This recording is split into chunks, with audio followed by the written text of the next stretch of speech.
And with all of those formalities out of the way, let me turn the floor over to Professor Rostron. Thank you so much for joining us today from Kansas City.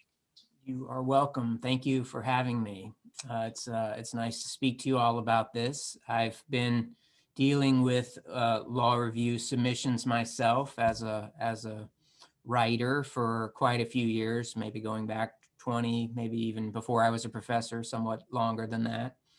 I have created this and maintained this document on SSRN, the Social Science Network, about information for submissions for law review. And it really arose just by, I needed that information for myself. In other words, it wasn't like I planned it, that, oh, this would be really something that I should create. I just found myself struggling to figure out what all the different American law journals wanted, the different ways they accepted submissions. And so I was compulsively compiling this information just for myself to submit my own articles.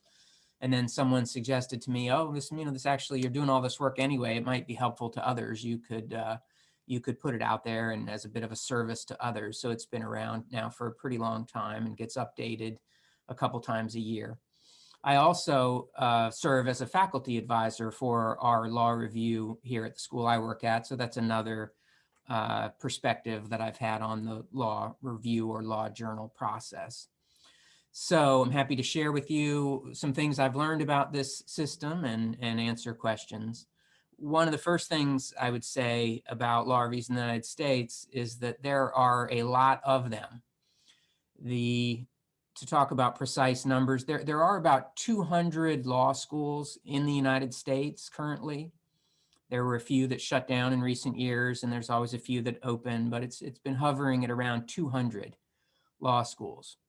And virtually all of those law schools have at least one law review, one law journal or law review. Some have more than one, but almost all of them have at least one. And so they generally tend to have one that is considered their main law review. Sometimes they'll use the term flagship. They will say it is their flagship journal or their general journal. And so this is the primary one. Harvard Law School, for example, would have the Harvard Law Review. University of Texas Law School would have the Texas Law Review, and so forth. And these are general law reviews in the sense that they will publish articles on any subject in law. They're not limited to a particular subject matter. They're general in that sense. And again, so there's about 200 of these. And there are also, however, quite a few specialized journals. Most schools will have at least one, if not many more, journals that are specialized on a certain subject matter.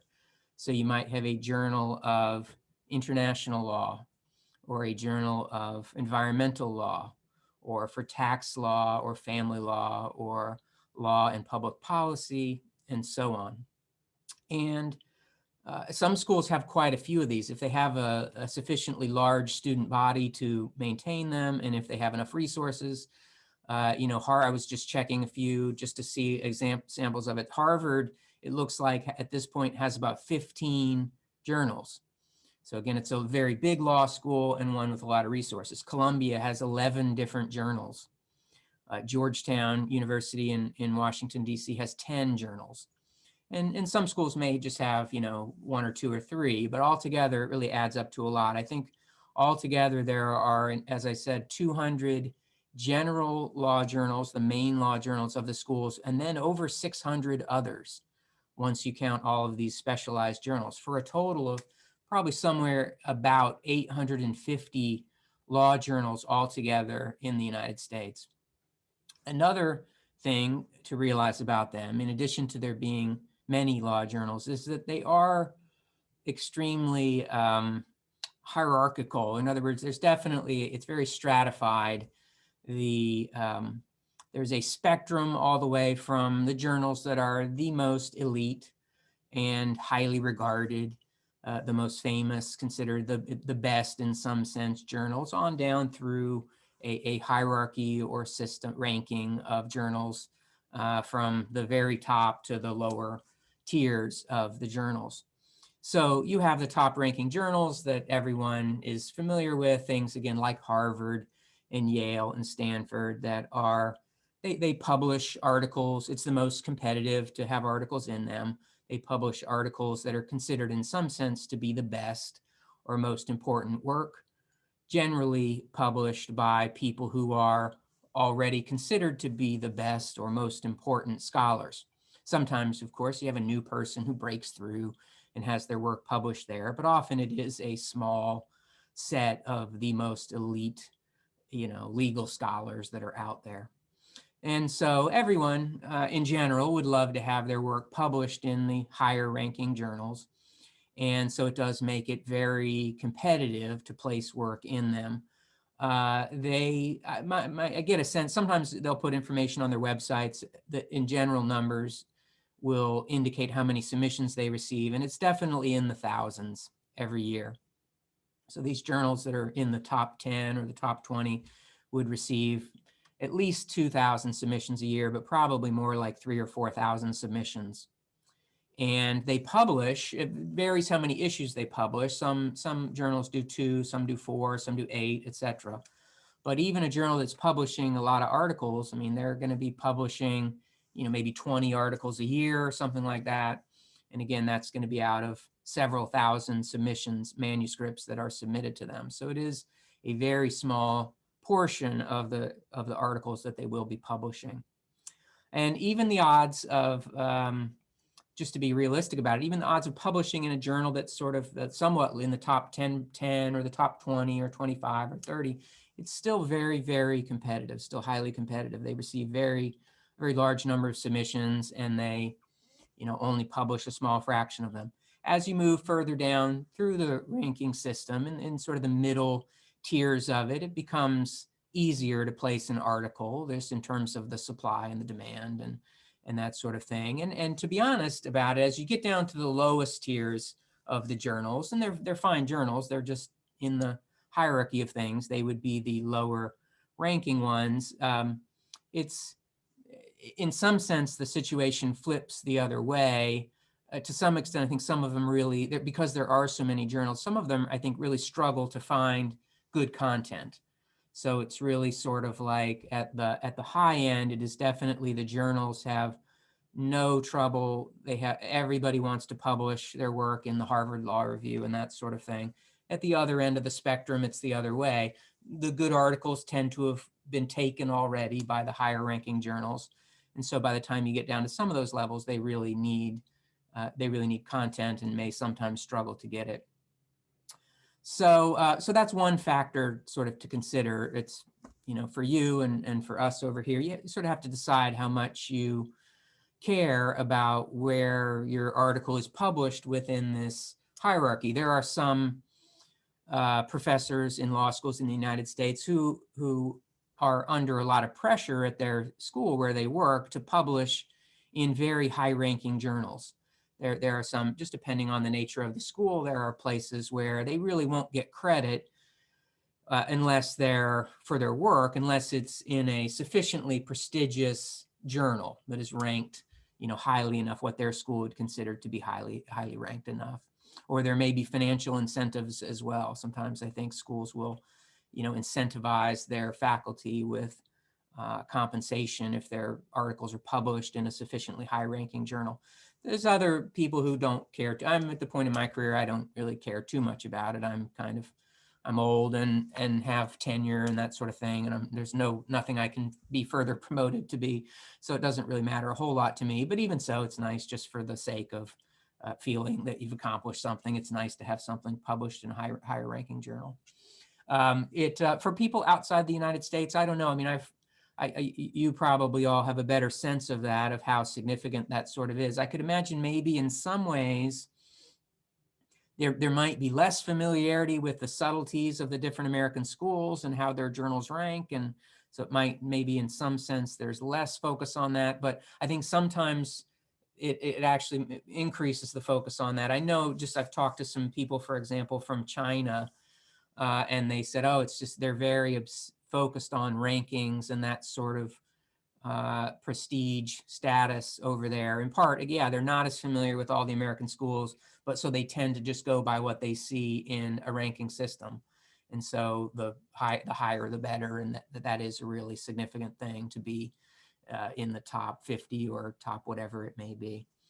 So I should note that one of the traditional benefits of publishing in a higher ranking or journal, I think, is now obsolete. It used to be that it actually made a big difference in terms of access to your article for readers.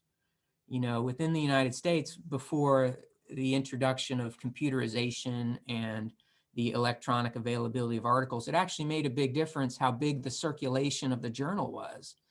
And a very well-known publication like the Harvard Law Review would have a large subscription, and the issues of their journal would be much more likely to be found in more libraries around the country, more law firm libraries, more law schools, et cetera, more courthouse libraries, that sort of thing. So you'd actually reach many more people. The internet has democratized things to some extent, or achieved a sort of egalitarian objective, which is that, you know, when you talk about the most high-ranking journal and the most low-ranking journal, they're now about equally available through computerized research. So in some sense, no matter where your work is published, it's about as accessible as it would be in the Harvard Law Review or one of those kinds of things. So that's a way in which the rank of the publication doesn't matter in the way that it used to. But again, there's still hierarchical reasons just because of career advancement and just reputation and these kinds of things. So that's one thing about American law reviews, is just there are a lot of them, and that there is this definite pecking order or hierarchy of them. Another thing that's very, I think, unique and interesting about them is the extent to which they are run by students. In other academic disciplines in the United States and elsewhere in the world, it would be the norm that the scholarly journals would be run by the experts. They would be run by the people who are the leading figures in the field, people who are, you know, professors and that sort of thing. And so it's run by the experts, the top people, the professionals in the field. And the American law journals are, for the most part, instead run by the students. And it has been that way for a long time. I think it arose more than 100 years ago, probably 150 years ago. And I think it arose out of the fact that law was not just an academic discipline, but even more so, it was a professional thing, practicing lawyers. So law reviews emerged as something that served practicing lawyers and judges, as opposed to being primarily for academics themselves. And so for whatever reasons, it developed as something where the students ran them rather than the established scholars.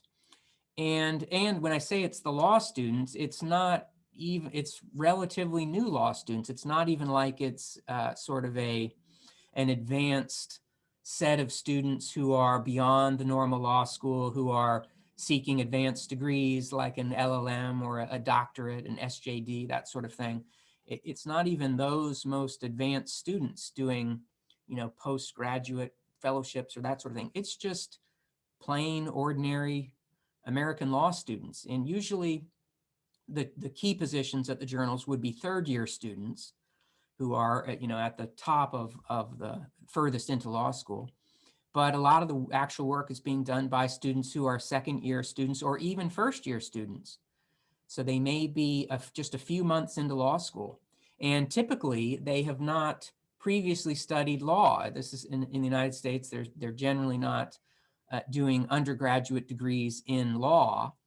So they're very new to the study of law, and within the first few months, they may be set to work on editing articles submitted by, you know, by people who have been doing a lot more writing and research and study for a long time. So this is something, and so it is a little strange. I mean, and it does. Most of these students also have never written legal scholarly work or had anything published. A few of them have. They may have written what you call a note or a comment, a short publication for the journal at the school where they are attending. But a lot of them they've never done any academic work themselves, never published anything, and yet they're going to be evaluating the work of people who have done quite a lot of that. So that's an interesting thing. If you publish in American law journals, you are to a large extent at the mercy of very inexperienced editors, student editors. And this is something that is, there's a fair amount of criticism of this. But there's two sides to the story. There are people who criticize this and say that this is sort of absurd. You're having people who do work that they're not at all qualified to do. They're making decisions about what articles to publish on subjects they really don't know anything about. They can't really assess fairly what work is really a significant contribution to the literature in the field. They don't really know what's original and what's not. They may be biased toward issues that they just happen to think are more interesting. I think it's a reason you get a lot more publication in certain fields like constitutional law, because that just seems interesting to the students. They may know and appreciate much less the significance of other areas of law that are very important, but which they haven't really been exposed to yet. Some things like in commercial law or that sort of thing. There's bankruptcy law, these sorts of things. Students just don't know much about it and may tend to undervalue it. They do have faculty advisors, I should note. Again, as I mentioned, I'm a faculty advisor for our law review, but although it means there's some oversight of the students doing this work, not much, to be honest. I was on the law journal staff when I was in law school. I have no idea who our faculty advisor was. I don't remember the person having any involvement in it whatsoever. It was just passed down from one group of students to the next, how to run everything and how it was supposed to work. And I'm a little more involved as a faculty advisor here in my current situation, but more in just the logistics of the operation, their budget and that sort of thing, as I don't really have much editorial involvement at all. The students really do select the articles for publication, and they really do handle the process of preparing them for publication, doing the editing and that sort of thing. So some people think that this is sort of an absurd approach to it. There are people who argue the other way. Sometimes I think they make an interesting point, which is they'll say, everybody criticizes this, but if you actually publish in a peer-reviewed journal and you get some experience with that form of publication, you may then change your mind a little bit. You may decide that there are some advantages to the student-run approach. I will say the students are very enthusiastic. They're new to the study of law, which has its disadvantages, but they're often very motivated. They're excited about what they're doing. They find it really interesting, and they'll put a lot of effort into the work. Sometimes it might be misguided effort, but it will be a lot of effort nonetheless. And it is a good educational experience for them. I definitely do believe that. So whether or not it makes the ultimate product that gets published better or not, it is a good experience for these students. And so some of the people who have experience with publishing through professional editing and through student editing will say, one of the benefits is the students are numerous and they're providing this work for free. So those journals, they have a lot of resources simply at these journals to spend time on the editing. And so you'll get very careful multiple levels of editing of your piece in a way that you might not get if you're depending on someone who's a busy professor who's editing a scholarly journal. So some people like that aspect of it. And certainly I think the American law journals do come with a benefit of just accessibility to readers and sort of visibility of the pieces. I've read some people who say, I hate to write an article for a peer-reviewed, more scholarly journal, and then it gets put into this journal, but it's behind a paywall, and somebody would have to pay a subscription or pay a fee of $30, $40, $50 to access my article. A lot of these student-run American journals are just freely available to everybody on the internet, so it does get your work out there to a lot of people. There are a few exceptions I should note where there are some American law journals that are not run by students. They are the more traditional professional peer-reviewed mode of operation, but they're very rare. So, and some of them tend to be in the more specialized fields, like the Journal of Law and Economics is a prominent example. This is a very well-regarded publication about economic perspectives on law, published at the University of Chicago, and it's run by scholars. So Ronald Coase, for example, was one of the co-editors for a long time. So it's, you're getting the most prominent people in the field running a journal like that, but that is definitely the rare exception. There's some other journals like that. We had a journal at our school, for example, that was run by the American Bar Association, and they had the editor of it was a professor. So you get that in some places. There are some journals, I should also say, that have sort of although they are student run, they include some component of peer review in their editorial process. So students will be running it, but the students, for example, will delegate and provide your article to some expert scholars in the field for their evaluation of it. So they might, for example, have professors consulting with them and giving them input on which articles might be most deserving of publication. But then once they get through that process, it will go back to the students who will actually do all the work on it. So talk a little bit about the logistics of actually submitting an article. One of the other unique things about American Law Reviews is that submitting an article simultaneously to a large number of journals is a perfectly acceptable practice. That is the normal thing. I know, again, in some other fields, that would be a real inappropriate thing to do. You need to do exclusive submissions to one journal at a time and let them make their decision about it.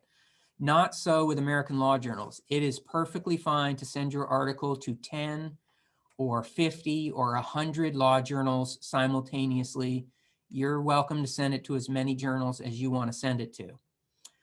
One strategy that people will use is to send the article out in waves. They don't want to necessarily send it to all journals at the same time.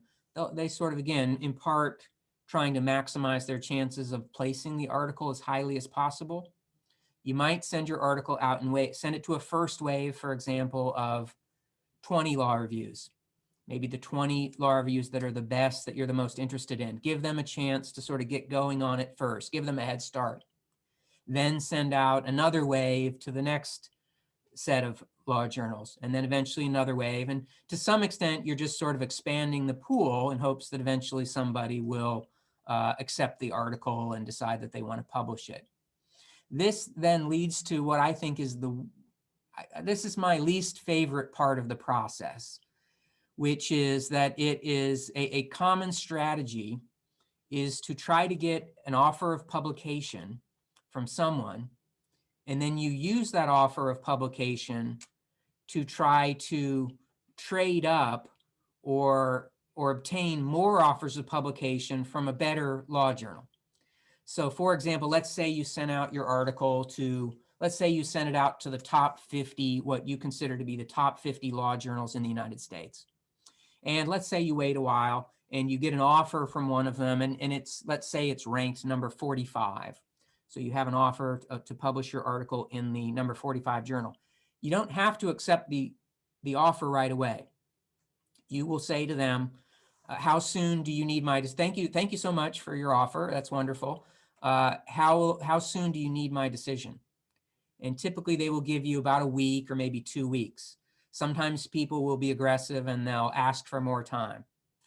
They will then, whatever amount of time they have, they will then turn around and go to higher ranking law reviews and they will contact them right away and say, I've received an offer of publication from the whatever law review it is. I have until May 12th or whatever it is. I have a certain deadline when I have to. Can you expedite the review of my submission and let me know if you would like to publish it? So in other words, you take the offer that you've received from number 45 or whatever, and you contact. You wouldn't really be trying to move from number 45 to number 44, that wouldn't really be worthwhile. You'll sort of skip over, maybe you'll try to get in the 30s. You'll contact all the journals that are ranked in the 30s or maybe the 20s. You'll contact all of them and you'll say, hey, I have an offer from this other law journal. And you'll hope that that prompts them to think, well, number one, they'll move that article to the top of the list to review it more quickly. But in addition, they might be persuaded that if somebody else wants it, maybe they should want it too. Maybe that means it's good. So you'll hope that maybe somebody, a higher ranking journal, will accept the article. And then the process, it's possible it may start all over again. You'll get an offer from, let's say, number 27. You'll then turn around and contact, the top 15 or 20 or whatever, and you'll tell them, I have an offer from this other law journal. Can you please expedite the review? And you try to get them. So you try to jump your way up the ladder, essentially. It doesn't always work that way. Sometimes you may just get an offer right off the bat from a very high-ranking law journal and go straight to a top 10 or top 20 journal. But a lot of times it works by sort of jumping up the ladder, using one offer to get another. Again, I don't really like this practice. I find it kind of just rude, but it is a normal thing. It just seems terrible to take an offer. I would rather just accept the offer. If somebody gave me an offer, I'll take it. I'm not too worried about it. But this is a common practice and a way to maximize your success in publishing with someone who's as high ranking as possible.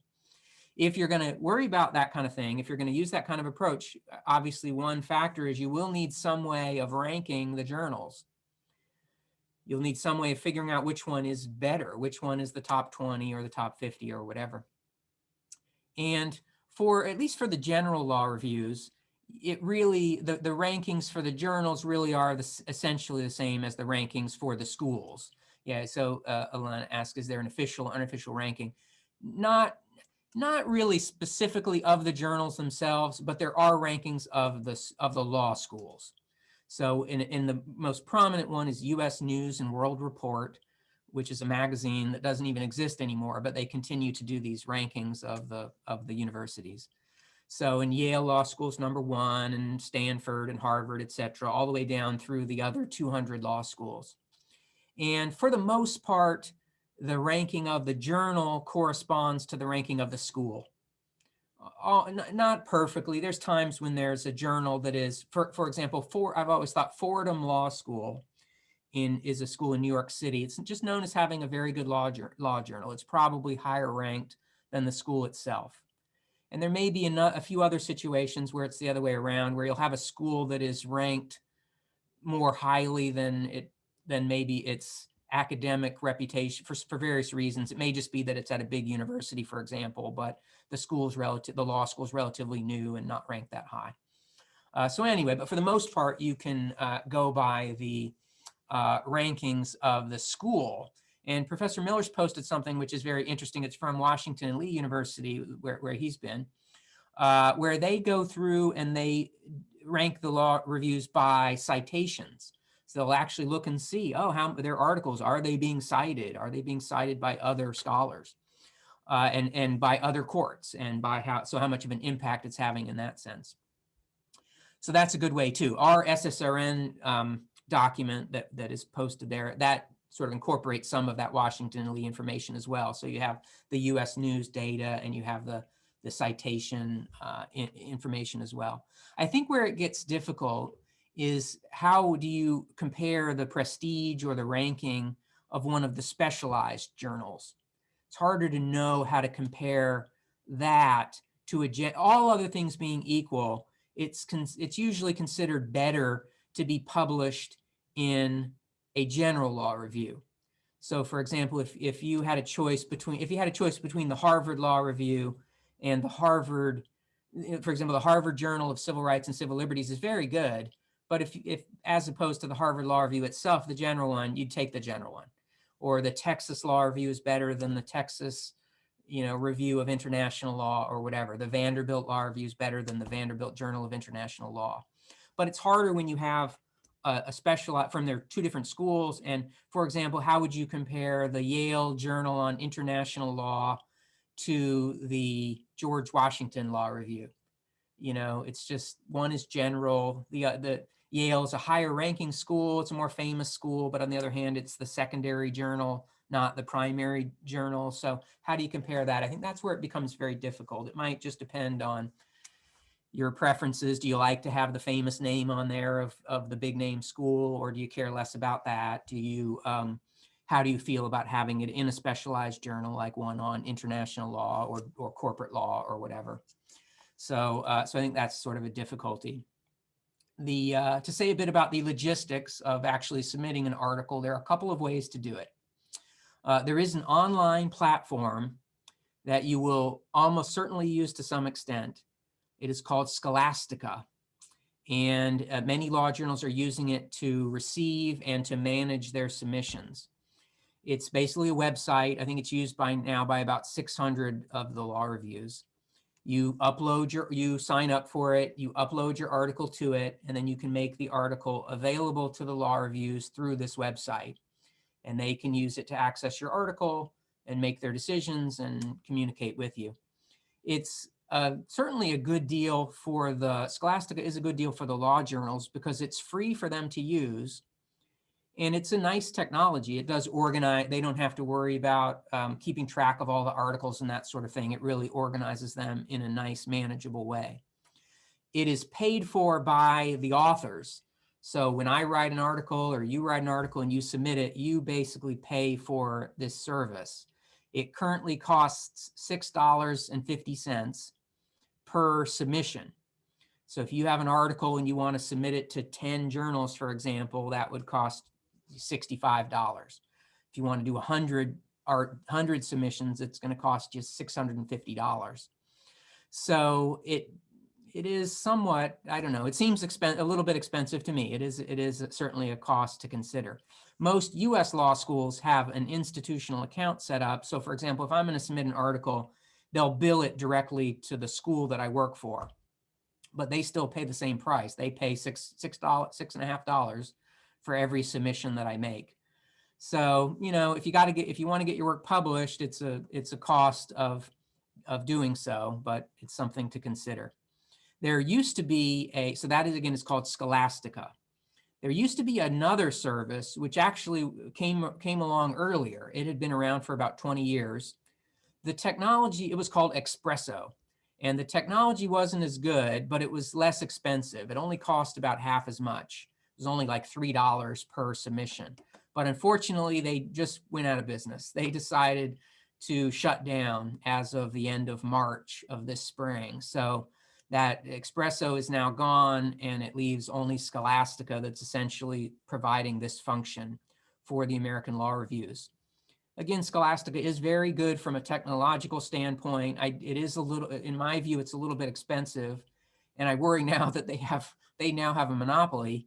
So I'm afraid they'll raise their prices, but who knows? I should note that there are a few journals, in particularly a couple of the most prestigious ones, Harvard and Yale, who have their own submission system just on their website. So just at the school, they have created their own internet-based submission system, and it's free. So you can submit through that for them. You don't have to use Scholastica for them. So, you know, it's a long shot to get published in those journals, but you might as well go for it because it doesn't cost you anything to submit to them. So it's sort of like Yale and Harvard at the top with their own special systems. Then below them in the rankings, almost all of the journals in, let's say, the top 50, it's Scholastica only at this point. And it'll probably be even more so now that Espresso's out of business. It's just, you got to use Scholastica all the way down. That would be basically their exclusive method of submission. Sometimes they will say, if you really can't use Scholastica for some reason, they would let you submit some other way, but they strongly prefer Scholastica. So you're more or less stuck with using Scholastica. Once you get further down in the rankings, once you get down past the top 50 or lower than that, it's more of a mix. You'll get journals, many still use Scholastica, but there are a lot more of the lower journals that will accept submissions simply by email, or they'll be Scholastica or email. So that's an opportunity if you are submitting to a large number of journals. If you're going to send out to like the top 100 journals, for example, I don't, it's not a bad idea to just save some money and use email where you can. And you'll save $6.50 every time you send an email for free rather than using Scholastica. And again, that chart on SSRN, it's part of the purpose of that is to list where you must use Scholastica and those journals where you can just email it in yourself. All right, a few other sort of logistical things about it. One is most journals do want it to be in Blue Book format. So I even have a copy of the Blue Book is a guide to citation format, footnote citation format. It's available in a printed form like this, and it is also available online now, so you can subscribe to it online. You know, I think you're better off if your article is in very pristine, perfect Blue Book citation format. It just makes it more likely that the journals, if your article's really good, they'll overlook the fact that the format isn't right and they'll fix it later. But you might as well do it in the right format in the first place so that they have no concerns about that. It'll mean less work for them, so they may be more excited about it. All of the American law journals definitely want footnotes. So footnotes only. They don't want endnotes. I don't think there's any journals out there in the United States that I'm aware of that want endnotes. They want to see footnotes, and they never use citations in parentheticals in the text. So I'm sure, as you know, in some scholarly fields, they will have the citations right in the text, you know, the name of the author, and then they'll have the sources at the end. But that's not it's footnote based completely for the American law journals. Most of them also want to have your article in Microsoft Word format, so I would just go with that because that is the norm.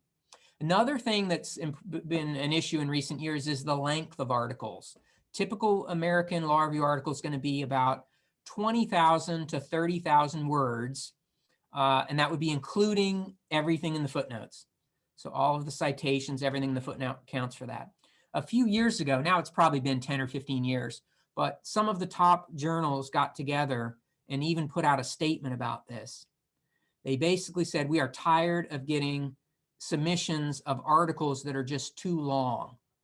And they said writers need to be more concise. We don't want to publish such long articles. And so a lot of them will now have policies where they'll say, we want articles to be less than 25,000 or maybe 30,000 or 35. They'll actually set a number. And they usually leave themselves a little bit of leeway that if the article is really exceptional, they might make an exception for it and publish something longer. But I think the ideal length is to be somewhere like, 20, 25, 30,000 words, something like that. I think that would maximize your chances. A lot of the journals will also list other formatting requirements, like things about it being double spaced and using 12-point font and these sorts of things.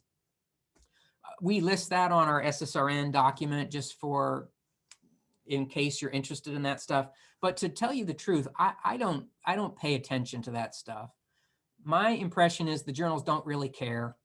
They just put that kind of detailed formatting information up there, and I don't think they really care about it. So I personally put my submissions into a format that looks as much as possible like a published law review article, with the same single spacing, but some space between the paragraphs and the wide margins and the way the footnotes are done and the headings even at the top. I try to make it look like a published law review article as much as possible. And I figure, oh, maybe psychologically they'll think that it doesn't look so much like a tentative preliminary manuscript, looks more like a finished product. And I figure they might be more impressed with that. Who knows? Sometimes they will have other requests, like they'll want to have a brief abstract. So I tend to just put a short abstract or summary at the top of every article, just in case they want it.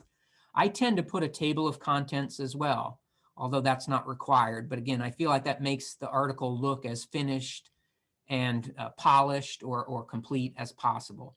I do a cover letter as well to basically market the article, to explain to them. I figure you might as well sell it. Don't hold back. I try to be as blatant as possible about why I think the article is good.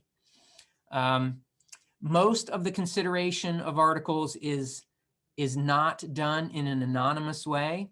Your name will be on the article, and your institutional affiliation, your title, and that sort of thing will be on there. There are a few journals that have moved toward doing the review of submissions anonymously.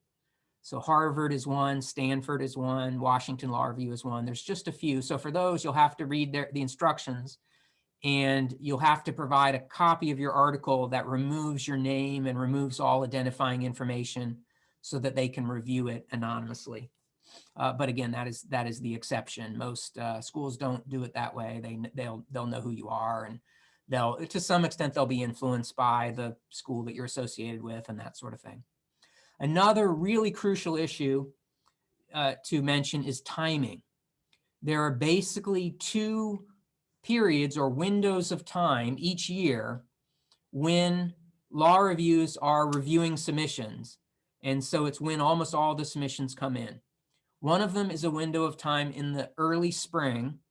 I'd say it begins right about the beginning of February. Maybe it's even creeping into late January. But basically, that's probably the #1 time of the year to send out an article, right at the beginning of February. And then you might be continuing to send it out in waves through February and into March.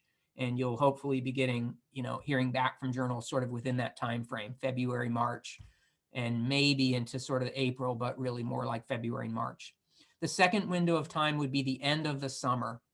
So it would start right about the 1st of August.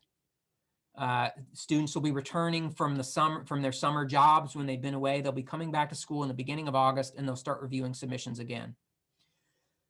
So either one is good. Probably the spring one is even big. I think every journal is looking for articles in the spring. Most of them are also looking for them at the end of the summer, but maybe not 100%.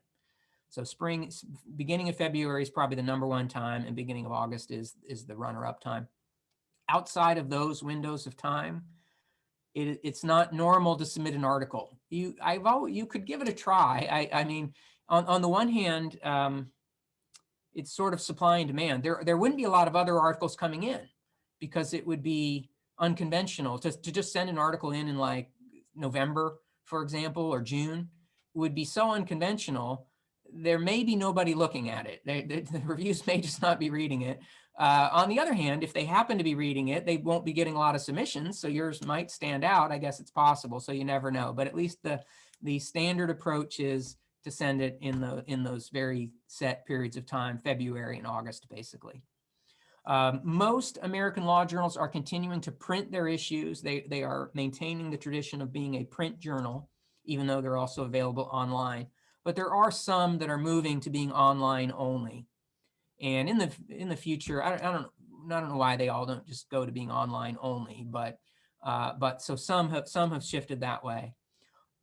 Even among the traditional print journals, I should add that many of them have, although they aren't purely online, they have added an online companion or supplement.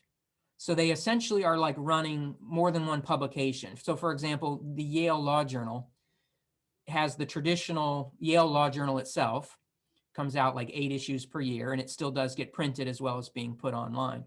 But they also have a separate thing called Yale Law Journal Online, or Harvard has the Harvard Law Review Forum, which is like just an online only thing that they're running, where they're publishing other articles in there.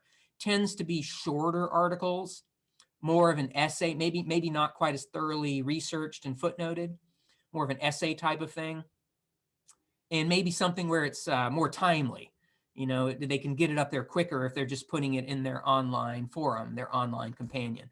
So I think those are a great opportunity because I think your chances of getting an article into the online version of one of these top journals is higher than your chances of getting it into the regular traditional issues itself. And again, it's also good if you want to do something that is a shorter piece or something that's about a very timely issue that they could get it up there very quickly. And I've had a couple situations where I had something that was actually selected just to be published in the online companion. It was just supposed to be on their website only, but then for some reason they decided to put it in the print issue anyway. So I sort of got lucky, and I got the piece selected It might not have otherwise gotten selected, to be honest, but they took it for the online thing, and then they must have had room, so they decided to put it in the regular issue, and I just sort of lucked out that way. So that's basically about the submissions process. I'm happy to answer more questions about it. I'll say just a little bit about the process of working with these journals once your article is selected and it's going to be published. I have generally had good experiences with the student editors. Again, like I said, they're very enthusiastic, very diligent about doing things. They're happy to be working with you. So I think for the most part, you'll have a good experience. The times when it hasn't been, the times when I've had any concerns, there are times you may get a student editor who wants to really rewrite your work and thinks they don't agree with you about the grammar or just the way writing style should be, and they will overdo it and try to really substantially change your writing. I think the journals have started to realize they shouldn't do that, it should be the author's voice, and they shouldn't be overly aggressive about changing all the writing, but you may run into that. And on the content side of the editing, I've had some experiences where, and I know others have too, where these students are overzealous and they will want you, not just editing the writing, but just in terms of the actual content, they'll basically want you to write a different article. They'll say, oh, you really should argue this, and you should add this, and why don't you talk about this? They'll have so many I've seen professors say that if they actually did everything that was requested, it would take them more time than it did to write the article in the first place. And I've found this particularly, the one time I had this done pretty aggressively to me, they really wanted a lot. It was at a journal that it was at a school that's pretty elite. It was one of the secondary journals at Harvard. So the students there are very smart and feel like they know how to write an article better than you do. So they wanted a lot when it wasn't the Harvard Law Review itself, but it was just one of their specialized journals. But you know what? Although they may be somewhat overzealous, they're really nice about it. And if you say, look, you kind of meet them halfway. If you do some of the editing and then you explain why you can't do some of the rest, it's not really feasible. They're like, okay, that's great. We're just trying to be helpful and or whatever. And so the other thing I would say about them is sort of to close here is they are obsessed with footnotes. So I don't know how it is for you, but you will run into student editors who want a footnote for practically every sentence in the article. They have sort of lost sight of what the purpose of footnotes is really supposed to be. I remember an anecdote told to me by a colleague here. He had an article, and this was back in I think about 2004, 2005. He had an article that simply mentioned that there had been terrorist attacks in the United States in September 2001. And this was just a couple years after that had happened. It was the biggest news story in America for decades. Everybody was aware that there had been terrorist attacks on September 11th, 2001, but he got a note back from the journal saying, you need to have a footnote and a source for this. And he thought, how in the world is there anyone, I need a footnote to say that this happened? It'd be like saying I need a footnote to say that World War II occurred or anything else that's just totally common knowledge. I've had other situations where I've had the student editors, I'll just have something in my article, it's just my opinion. Like I will just say something like, I think freedom of speech is very important. And they'll say, well, you need to have a footnote for that. And I always wonder, how can it's just my opinion. I don't, but the strange thing is they'll be satisfied if you have anything. They just, I'll cite one of my other articles that sort of says that, and they'll accept that. Or even I've never done this, but I thought even if I just sent myself an email and said that, and then cited my own email, I think they would probably accept that because they'd say, well, the footnote now has something in it, so I'm satisfied. It has a source. So again, that's just sort of the idiosyncrasies of the American market. Are there, there's a few other things I could talk about, but I know we're kind of running out of time. Are there any other particular questions, Russell, that I should hit? Yeah, thanks very much. First of all, that's an incredible survey, a tour de force across a very distinct landscape. We had one question come in, and I'll encourage others to offer questions in the chat function as well. But one question referred back to your description of this trading up regime. Yeah. And the question wondered if that runs out, if it loses its logic at the highest end of the journals. That is it the case that the top 5 actually only publish choose to publish articles that come to them first with an acceptance somewhere else? Or are they Yeah, making their decisions on a different logic altogether? I Those think they're top almost a five? different universe. You may have your views on this as well from your experience. My sense is they're kind of a whole nother world. And because they really are so selective, and they publish articles by people in a very small sort of set of people who are really our top scholars in the field, and at very top schools, and for the most part. And so in other words, I'd put it this way: if you have a and I've seen other people say this as well. Like, let's say you have an offer of publication from the number 25 or 30 journal in the country. If you contact Yale or Harvard or Stanford and you say, hey, I got an offer from this 25 or 30, they don't really care. They're like, they're not as good as we are. So if you had an offer from somebody who's number 4 or 5 or 6, then maybe that would sort of stir their interest a little bit, but it's not. I think it works better. I think this trading up thing works better somewhat in the lower levels, like going from the number, the number 1 and number 2, number 3 journals, et cetera, have their pick of everything. So they're just not desperate at all.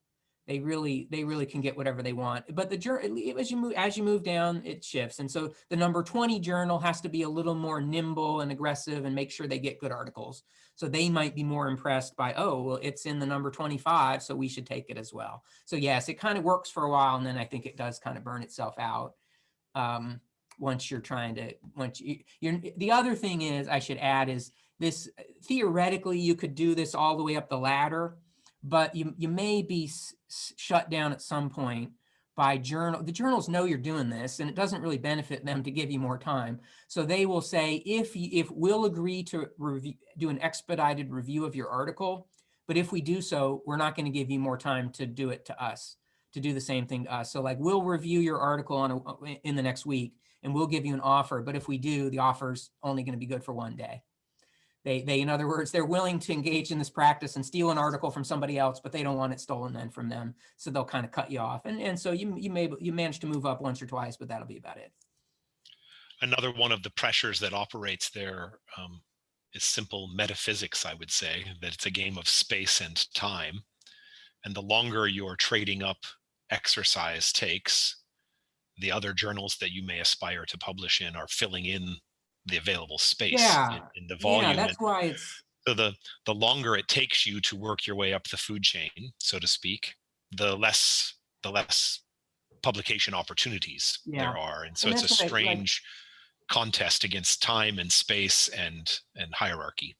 Yeah, the third dimension of academic life, I guess I would say. When people send it out to those waves, they're trying to do a perfect strategy of giving. You want to give the top journals a little bit of extra time to look at it, but not too much, because they might look at it and then reject it. You want to get it in the hands of someone who will accept it for publication at just the right moment, so that you then can send it to the higher ranking journals, and they've had a chance to look at it, but they haven't made a decision yet. So you do the best you can.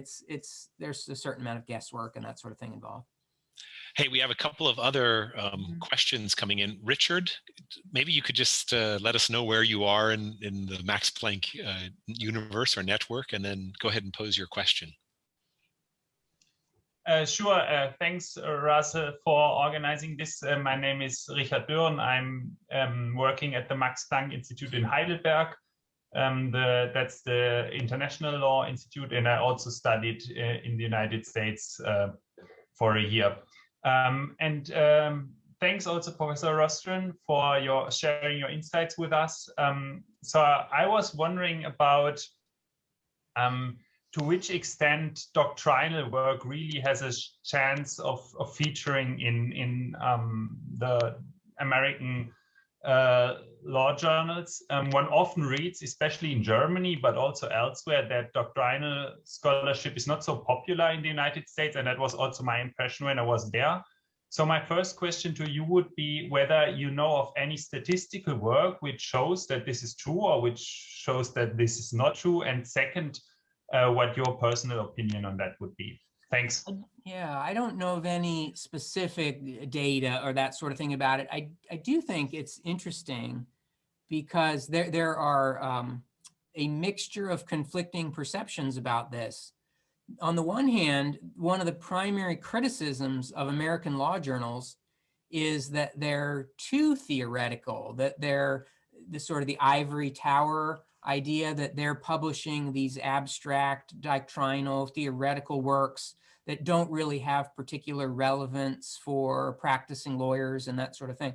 This is a criticism, for example, that has been expressed by the US Supreme Court. Chief Justice John Roberts has said, oh, law journals are out of touch and all they're publishing is this very academic, it's a doctrinal work that's only of interest to other academics. And it's very narrow and specialized and doesn't have real practical, real world significance. So that's one perception. But on the other hand, as you said, there's a perception that the opposite is true, and that the journals are might be more, again, they're serving multiple functions. They're serving an audience of lawyers and judges, but also an academic audience as well. And so I think the truth is somewhere in between. I think there's an appetite in the law journals for very theoretical kinds of work. So I think it's very plausible to publish that kind of thing. But again, there's so many journals and they need a lot of articles. So there is a demand for just about everything. There are journals that really just want more practical nuts and bolts things, more related to the actual practice of law. There is definitely, I would say, if there's one trend in what they are interested in most, I would say it is empirical work. That is partly because it's just valuable and interesting, but also there's just a certain amount of trendiness or fashion to it that the journals, that especially some of these top ranked journals, they love to publish very detailed empirical studies of things. So if you do like to analyze data and that sort of thing, there's lots of opportunities for that. But so I do think there are definitely opportunities for even sort of the most doctrinal kinds of work to be published, but it is kind of hard to quantify how much. You more or less would have to submit things and see what happens. Hey, Professor, we have another question from our colleague Lin Shin He, and I hope I've pronounced the name correctly. I know that are you calling in from Munich, isn't that right? Yes, indeed. Okay. Thank you very much. It's great to have you here. He poses the question, is there a tension or relationship between open access, say publication or pre-publication of your research, and an attempt later to place it with one of these US journals? Is that allowed, or is that frowned upon? That's a good question. It is generally fine to have your work already out there available on something like SSRN or ResearchGate or one of these other things, and that's considered acceptable. None of the American law journals want to publish anything that they consider to have been already published. So they don't want to publish something that was already, I mean, if you get it into one law journal, then they're not going to publish it in a second one. But they won't consider something like posting on SSRN or in some schools will have like a working paper series of some sort on the internet and that sort of thing. And that's considered fine, and it's not considered to be previously published. And they don't really, it's not like it spoils the article for them. It's not going to hurt their circulation or something like that. There's only one journal that I've ever seen that in their policies, they seem to take the contrary position. It's the Florida Law Review. For some reason, Florida Law Review has in their requirements that they don't want it to have been posted anywhere, including on SSRN, prior to their publication of it. But that is so exceptional that even when people notice that they have that policy, they always find it remarkable because it's the one and only exception. And so in general, it's considered, if anything, it's almost kind of a good thing to have your work out there in other ways, because it might get other people thinking about it or commenting on it, and you're getting feedback from other people on it, and you're improving the article. It makes it seem more valuable and more likely to be selected. I might build on that question and the comment just to recall that you said earlier that you undertake some strategies to try to, I think you used the phrase, market your research outputs in order to gain some traction or advantage in this process. You might describe that, but I think I would pose the question in these terms: how aggressive should one imagine that marketing campaign? And if one is quite aggressive, I could imagine following Linshin's strategy of posting something on SSRN in order to allow the research to gain, I don't know, some attention. Certainly, SSRN does rankings of downloads. Mm-hmm. Would you tell the editors that you're submitting to in this process, hey, this piece was a top 10 download on its subject matter list over at SSRN? Would you do that, and would it make a difference? Would it help? Yeah, I might. I guess there's a couple different things you can do. One is just market it well in the materials you send them. So, don't be humble. Be blatant about stating the significance of the article. Don't hold back on praising the article and how important it is and how original it is, and mentioning your other accomplishments and that sort of thing. I for example, I feel a little weird about it, but I'll always put in there, like, I've had other articles published in, and I'll name the ones that I hope in the California law. I'll say some that I think sound good, so that hopefully they'll go, oh, well, if they published his work, he must be all right. So there's that sort of thing. Another thing that some people do is they will talk about the paper with enough people. They basically will try to get some significant names that they can include in the acknowledgments in the paper. In other words, at the beginning, they'll have a footnote that may say, I'd like to thank, and they'll name people who gave them input on the article. And it might be individuals, or it might be something institutional, like I presented it at the faculty colloquium at whatever. But I think I've heard at least some people will almost try to just get some big names, even if they really didn't help them with the article. Like, just, if you just get some really well-known professors, if you can catch them at a conference and get them to give you two seconds of feedback, then you can put their name in there, and you can mention some really famous people, and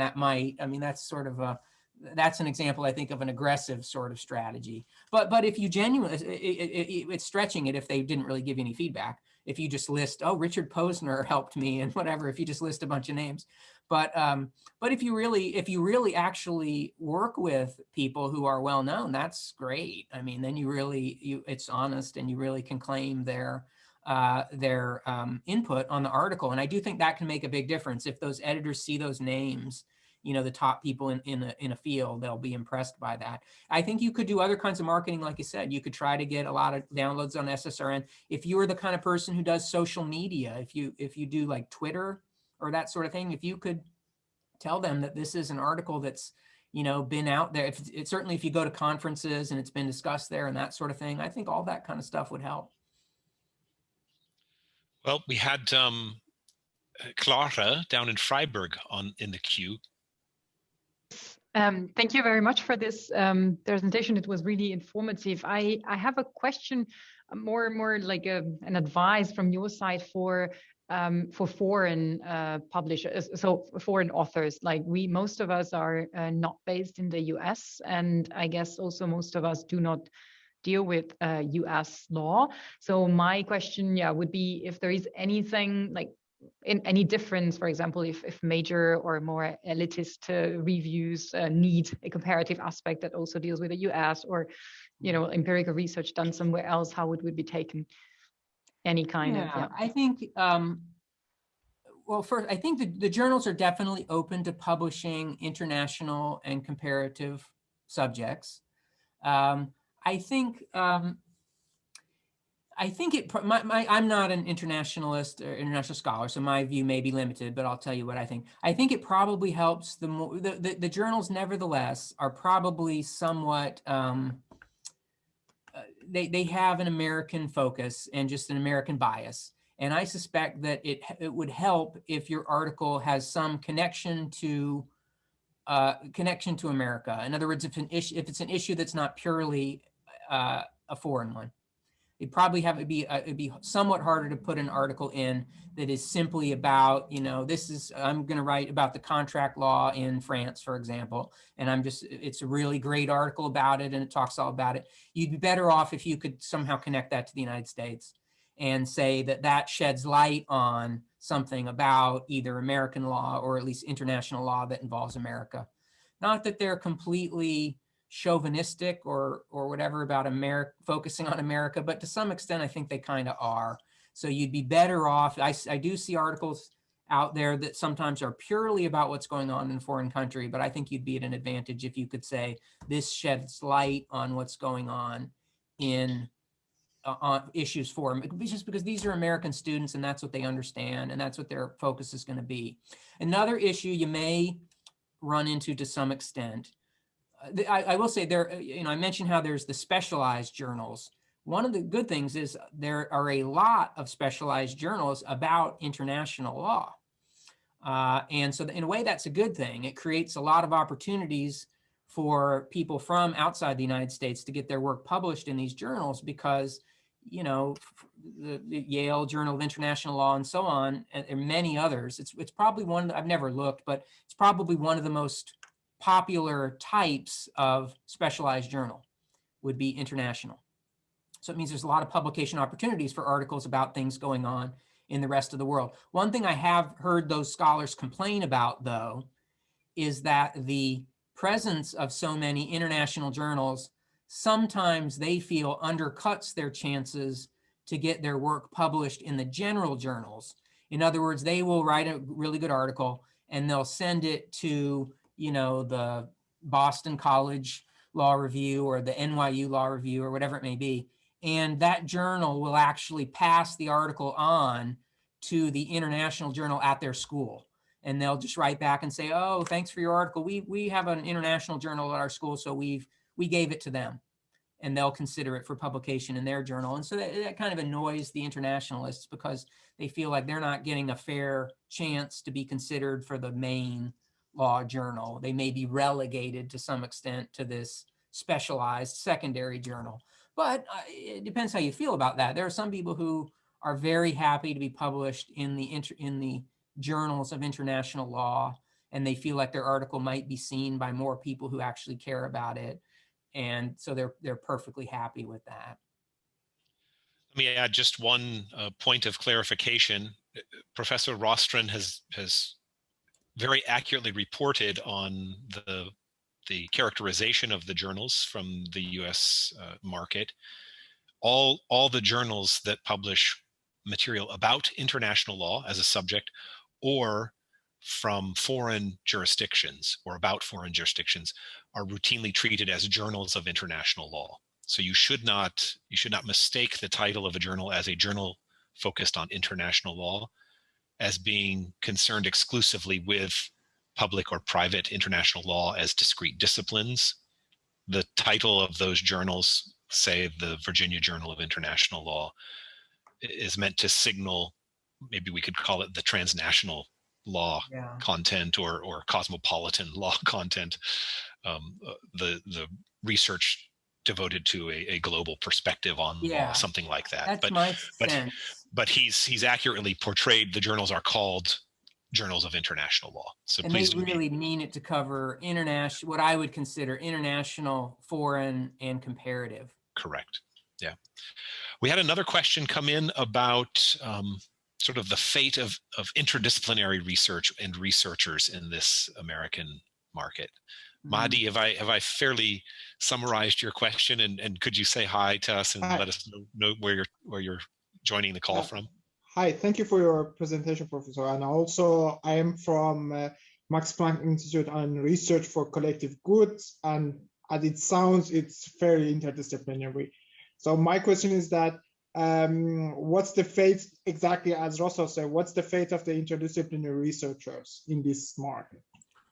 In general, I think they're well situated. I mentioned earlier one of the biggest trends, I think, in American law publishing in recent years is that they love anything that's empirical. They love that. But a close runner-up in terms of the hottest trend is they love interdisciplinary work. It's true for the hiring of faculty. They really love to hire faculty at American law schools who have, a second discipline, a doctorate in something else. And the journals just love to publish work that is about law and something else. Like, for example, law and psychology. I just can't believe how much there has been published in recent years that's somewhere in the realm of law and psychology, all about implicit biases and cognitive, heuristics and all these kinds of things. So, so in general, I think they're very open to it, at least as a general matter. And in fact, they see it as more sophisticated. If you're bringing to it, linguistics or, the scientific disciplines or almost anything, I think they're more impressed by that than if you're just somebody who knows about law. They're more impressed, again, like in hiring professors, they're more impressed by somebody who has a JD and a PhD than somebody who just has the JD. And same for publishing. They'll consider that a very positive thing, that you have expertise in economics or biochemistry or just about any discipline there may be. The problem you can run into, as you said, though, is when you say it doesn't fit the taste of the legal scholars, it is possible, depending on your work, they may see it as, I guess the question is it going to be outside the box of what they normally think of as law, as a legal article? If it's law and something else, they're going to be fine with it and in fact really like it. But there is a possibility that if it's a little beyond the line of what they're used to, they're going to see it as being, well, isn't this really a public health article? Or isn't this really a psychology article or whatever? They may see it as being not law enough. So I guess I would just say, make sure you try to frame it in a way that won't be a problem. Bring to the forefront and emphasize the aspect of it that is about law, and just make sure it doesn't come across to them as having too little law in it. And if you do that, if they don't have a worry about it being insufficiently a law-related paper, I think they'll actually just give you more credit for it having the other thing in it. That's assuming, I guess I should say, that's assuming they can understand and appreciate that other thing. If that other discipline is so complicated or just beyond their understanding, then that could be a struggle. So again, I guess you'd have to just make sure that it's accessible to an American law student, even if they haven't, for example, they're not going to be experts, so they won't have studied in some of these other fields. But if you can make it accessible that they can understand the interdisciplinary idea that you're putting across, it'll be nothing but helpful. Well, I don't, unless I'm missing something, I don't see any other questions that have come through. I had a number of things on my list, but we've worn out your morning, and we've stretched the goodwill of our audience here on a Wednesday afternoon as well. With that, let me say, Professor Rostron, how grateful we are for this. I thought it was this incredibly thoughtful, fair, sensitive, implicitly comparative encounter with your native system, and it's immensely valuable insight for our researchers, especially as they look to try to gain some resonance for their work in the U.S. market. Thank you very much. I hope we can stay in touch, and I'll encourage all of my colleagues across the Max Planck Law Network to be in touch with us about ideas for future programs relative to publishing strategies, career prospects, and strategies. And I'll look forward to seeing all of you, hopefully in person sometime soon. Thank you all very much for joining us today. Thank you again, Professor Rostron. You're very welcome. Take care, everyone.